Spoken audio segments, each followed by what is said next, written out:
We'll be starting with our formal uh, Q&A panel portion with each of our panelists here. And my first question is, what would you like to share about your spiritual journey today, and how has that impacted your growth, including your mental health and your well-being emotionally at this time? And who'd like to share first? I don't know. Someone has a preference?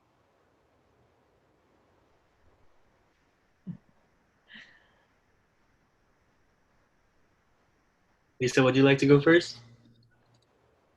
I'll go first, sure. It's a big question, and I'll just say that for me, my spiritual journey, I think from a very young age, I felt, and I'm not sure why, but I felt incredible amount of existential kind of anxiety. And I'm not too sure what that was about. I didn't lose anyone very close to me early in my life, but I was overwhelmed with the thought of death. And it really plagued me. And I didn't have any way of reconciling with this fear. And I had no one around me that would help me with this, the truth that I was going to die, that everyone that I loved and knew was going to pass away. And it was very hard for me to settle into life. And so I limped along, as we do. I became a bit of an achievement junkie. I don't know if anyone's a recovering achievement junkie here, but I certainly am. And that was certainly a way that I limped along. I justified my existence by the next thing that I did. And luckily enough, I met my husband and I had 2 children. At that time, as a clinical social worker, I had been working as a family court mediator and very busy, but I found myself with 2 young babies at home. And for the first time in my life, I was a stay-at-home mom. And so this represented a bit of a crisis for me, for I had never stopped. I'd never stopped and had to be with everything that I was feeling. And I really couldn't just be. I couldn't just be. I couldn't just breathe as Deborah instructed. I couldn't land and rest and just be. And I knew as a clinical social worker and a mother that, oh my goodness, probably the best gift I could give my children would be a mom who can just be and be comfortable in your own skin. But I really was having a crisis. I was actually very, very depressed. And I think all of this was catching up to me. I had everything that in America we associate with happiness. I had a beautiful home, a wonderful husband, beautiful children, but I was miserable. And I knew that something was up. So I was lucky, I was fortunate as a clinical social worker to land into a small clinical group with Dan Siegel. Maybe some of you know him. He's written a lot of books on mindfulness and neuroscience. So I was very lucky to be in that group at the time that he was starting to meditate Vipassana Buddhism, going on retreat with John Kabat-Zinn and Jack Kornfield, etc. And I was lucky to begin meditating in the Vipassana Buddhist tradition through him at UCLA with Diana Winston. And I landed into this just immediately. I had tried Zen Buddhism and Tibetan Buddhism. I had tried other paths, but I think that I needed, I think it was too confusing for me because of the cultural overlays of those traditions. So I really landed. And for the first time, I started to understand what it was to take up space and simply be as I was. And it's completely changed my life. I'm a committed practitioner of Buddhism now, and of course offer it and teach it. And I'll say, just to jump into this present time, it's a radical time to be practicing a spiritual path during these incredibly challenging conditions of COVID, of heightened awareness of racism, primarily anti-Black racism, so much uncertainty, and so much I'll just bring it full circle a little bit. This is such a time of purification and of understanding the truth of impermanence, that nothing lasts, that we can't hold on, that there's just constant change. Everything we thought we held dear just, dissolves like salt in a weakened broth. So I am very grateful that I can be with impermanence now. I can be with the truth of things through the practices and through this practice path. I don't know if many of you know about Buddhism, but it is really a path to understand suffering, the truth of suffering, and to explore it openly, and to allow it to become an opportunity for a radically open heart and liberated mind, so that we can be truly free while we're living. So thank you.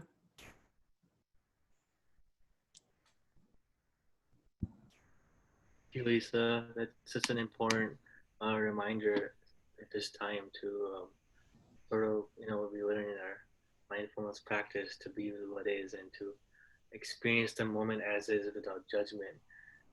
And that's so difficult as human beings because we have our own beliefs and our biases and our ways of being. So I really appreciate you sharing that. Thank you. Thank you for being here.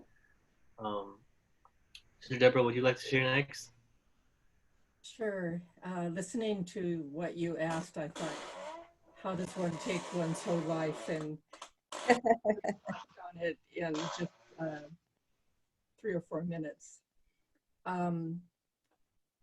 I belong to a religious community, the Sisters of Social Service. It's a Catholic religious community, and it's a social work community. So when you were talking about Lisa, when you were talking about, I live with a woman who's an LCSW, and so many of our sisters have been social workers. So, but my path has taken me along more of the theological and also the social justice arena.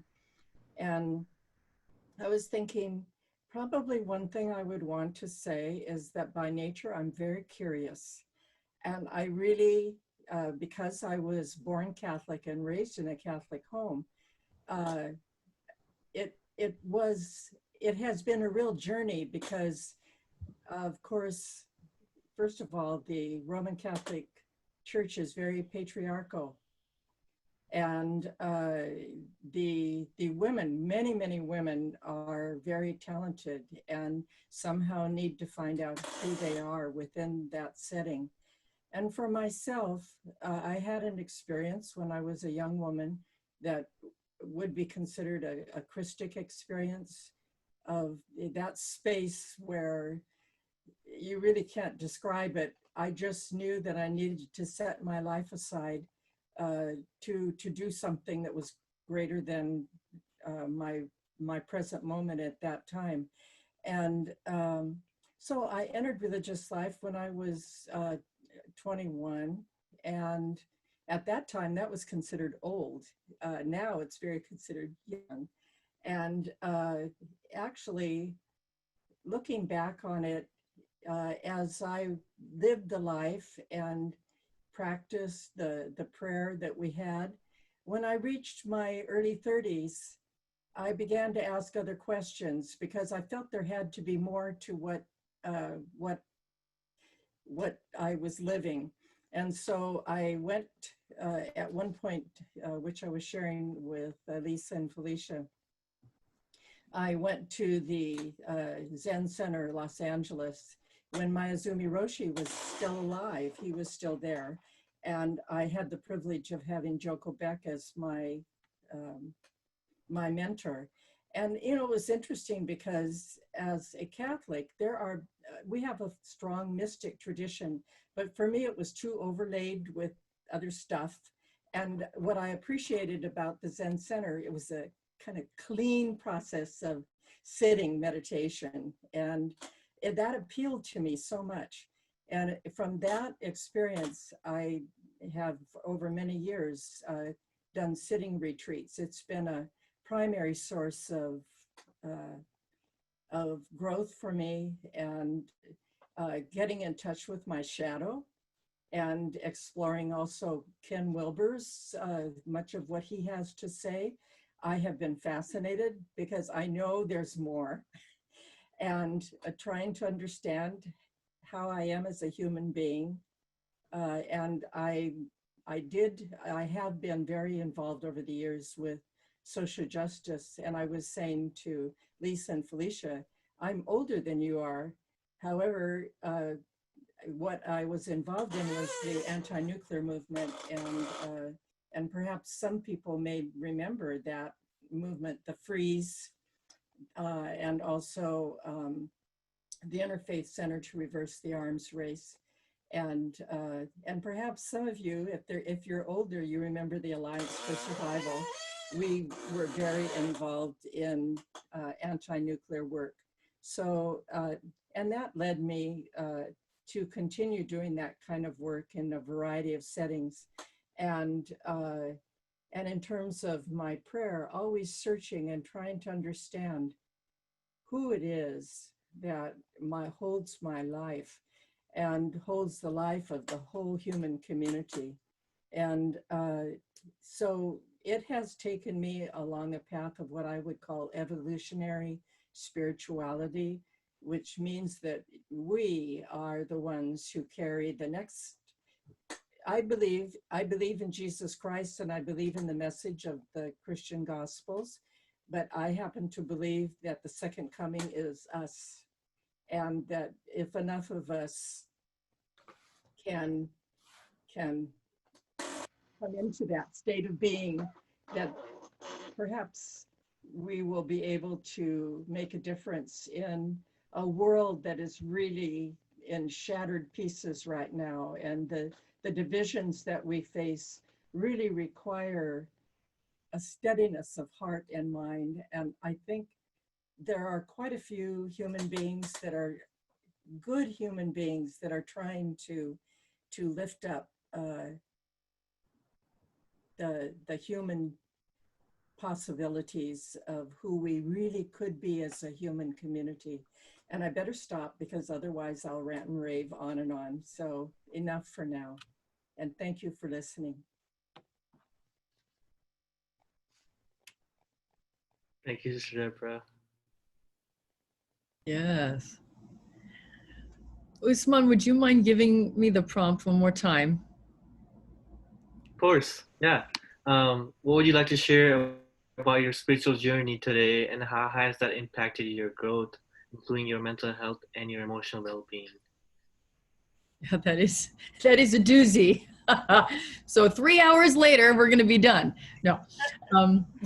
Anyway, thank you, Usman, and thank you, Sister Deborah and Lisa, and everybody. I just have to say right off the bat, I'm so grateful for that we're here in this moment, in this now moment. So really feeling the uplift of that. And kidding aside, yeah, gosh, it's like it all started when I was 5. I relate to so much of what was already spoken. There was a deep sense of mysticism that I felt and experienced as a child. And I remember before I could even read, I was given this Bible, and I grew up Presbyterian. And I remember going out in the backyard, and I didn't want anyone to hear me because I would come up with melodies to go along with the Psalms. And I couldn't really read the words that well, but I did the best that I could. And as I got older, I fell away really from organized religion. By the time I was 14, I was really looking twice at organized religion, and because I was experiencing so much. I ended up going down I have a very colorful background. I went down a whole road of addictions, and you name it, I've probably done it. I was very, very much about self-destructive behaviors. And that was going to go on till I was 25. So but it's interesting when I do think back that that kid in the backyard with that Bible, making up melodies to the Psalms, is still with me today. And I am a spiritual eclectic. I love going to Juma. I love going to high holidays, synagogue. I love, I love creating community for people from all faith backgrounds or no faith background whatsoever. But that sense of mysticism is always been with me. Going back, I have to just say, I want to go back just a moment, a click. My journey into the depths of despair really has informed so much of my life. And I'm sorry if it was Lisa or Deborah that talked about the shadow work, but I had not dealt with trauma that I had experienced. I was suffering from major depression for many, many years. And all of those shadowy elements, I was totally overcome. So this moment I want to share with you all, because it really informs my spiritual well-being and everything that I am. So I had all of these things, like I said, go on and really touch the veil more than one time. Cardiac arrests and overdoses and all of this. And when I finally made the choice and I began to say yes to life and say yes to God, maybe in a different way than I had known God when I was little, life began to have meaning again. And I was 25 at the time. And I found myself in the rooms of 12-step, and I was really lit up inside, and I loved service. Being of service was really, it ignited me big time. Just, I was going down to Skid Row and working with people there. And then I hit a wall, because you know how it is, like with meditative practice or whatever, you have your pink cloud and you're just like, everything's great. And then, reality sets in, and now you really got to start doing more work. And so I hit that wall, and it was actually almost, oh my goodness, my birthday's on Friday. This was when I was going to turn 28. And I went rolling into a Carl's Jr. at 3 a.m. on my 28th birthday. And I was in the drive-through, and I came upon this man that appeared to be experiencing homelessness. And he asked if I had a cigarette. I was a big smoker at the time, but I didn't have a cigarette. And then he said, "Do you want to get high?" And that freaked me out, because I was wavering a little bit in my sobriety and my clean time. Anyway, moving this along, I said no. And right when I said no, he began to share with me. And there was this connection that began to form. Here we are at 3 a.m., Sun Valley, Carl's Jr. drive-through. And this connection starts to form. And he told me a little bit about himself, and that he had a wife and a child, and he hadn't seen them in 10 years. And after this conversation, I had to go, my food came, and I just said, please don't give up. Just don't give up. There's hope. There's hope. I feebly eked this out. I mean, I honestly, in those days, I really didn't know what to say. I was overcome. But when I pulled away, that's when my call to this work really came in. And just, I look at it as connection, like ministry, activism, organizing, mobilizing. It's building connections. It's coming back, like what Lisa was saying, like welcome home. And that was a welcome home moment, big time for me. And I don't know, I just felt called to sharing that. And I go back to that moment quite frequently if I begin to feel sad or lost, or that despair, which is never like the same. But I just remember, why am I doing this work? And I guess I want to lift up the question, like, let us never forget, like, why we are here and why we get to do the work that we get to do. Yeah. Thank you. Deborah, that was really heartfelt. As shared in your prayer training, you can talk more about that if you like. it's that aspect of, right, remembering who we are and remembering who someone is to you.